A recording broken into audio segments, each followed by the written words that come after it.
मित्रांनो नमस्कार. नेहमीप्रमाणेच कायदेशीर माहिती देणाऱ्या माझ्या YouTube चॅनलमध्ये तुमचं स्वागत. आजचा विषय आंशिक भोगवटा प्रमाणपत्र, ज्याला आपण पार्ट ऑक्युपन्सी सर्टिफिकेट म्हणतो. अनेकांकरता हा विषय फार काय म्हणतात तर एक सिरियस असतो. कारण का बिल्डरकडनं अनेक दिवस बिल्डिंगच बांधली जात नसते. बिल्डिंग कधी एकदा बांधते आणि कधी एकदा मी माझ्या बिल्डिंग मध्ये शिरतो अशी अवस्था असते. आणि अशा वेळेला बिल्डर काही प्रमाणात बिल्डिंग बांधून तयार करतो आणि पुढची बिल्डिंग तो त्याच्या फुरसतीमध्ये बांधत असतो. आणि तो काय करतो, भाडं बंद करून ज्यांना भाडं द्यायचं असतं त्या भाडेकरूंना सांगतो मी पार्ट ऑक्युपन्सी सर्टिफिकेट घेतो, तुम्ही राहायला लागा. मग प्रश्न येतो, आंशिक भोगवटा प्रमाणपत्र, त्याला पार्ट ऑक्युपन्सी सर्टिफिकेट म्हणतात, ते नक्की काय? हे एक अधिकृत दस्तऐवज आहे ज्यामध्ये इमारतीचा काही भाग तयार असताना आणि सुरक्षितता आणि नियामक मानकांची पूर्तता केल्यावर ते ताब्यात घेण्याची परवानगी PMC कडनं दिली जाते.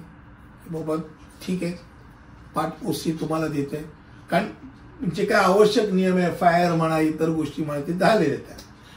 सामान्यतः बहुत मजली टावर जे असतात, 30 मजली 40 मजली टावर, अशा निवासी संकुल सारख्या जेव्हा बांधले जातात ते अनेक टप्प्यांमध्ये ती बांधली जातात. आणि असे टावर्स मोठ्या प्रमाणातील प्रकल्पांसाठी वापरले जातात. त्यावेळेला आंशिक भोगवटा प्रमाणपत्र हा शब्द येतो. त्यामुळे आंशिक भोगवटा प्रमाणपत्र हा केवळ संपूर्ण प्रकल्प पूर्ण होईपर्यंत वैध आहे.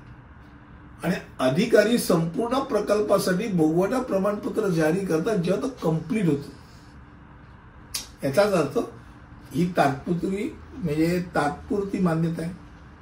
एकदा बांधकाम पूर्ण झाल्यानंतर कायदेशीरपणा आणि सुरक्षा मानकांची खात्री करण्यासाठी अंतिम ओसी जारी होणे बाकी आहे.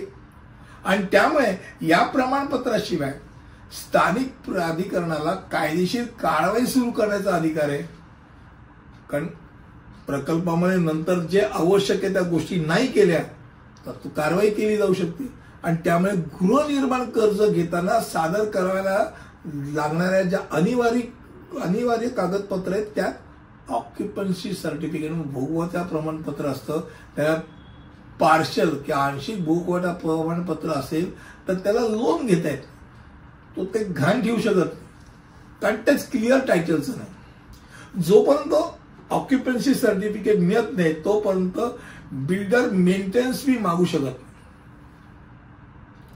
पार्ट ऑक्युपन्सी घे, मला बिल्डिंग मेंटेनन्स करण्याकरता पैसे पाहिजे, तो मागू नाही शकत. भोगवटा प्रमाणपत्र हे वैधानिक प्राधिकरणाद्वारे जारी केलेले एक दस्तऐवज आहे आणि जे बिल्डरला मालमत्ता व्याप्त करण्याची परवानगी देते, ताब्यात देते. हे आता तुझं.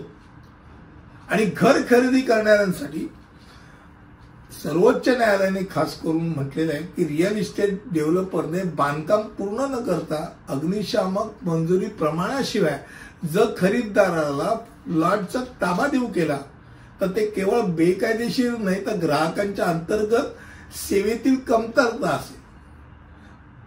अर्थात मी मगाशी म्हटल्याप्रमाणे हे ज्याला तो विकतो त्यांच्याकरता, ज्यांच्या जागेवरती तो बांधतो ते परमनंट अल्टरनेट अकोमोडेशन वरती जे असतात त्यांना तो पहिल्यांदा आतमध्ये सरकवतो, कारण त्याचे भाडं चालू असतं, मीटर चालू असतं. मीटर बंद करण्याकरता तो आत सरकवतो.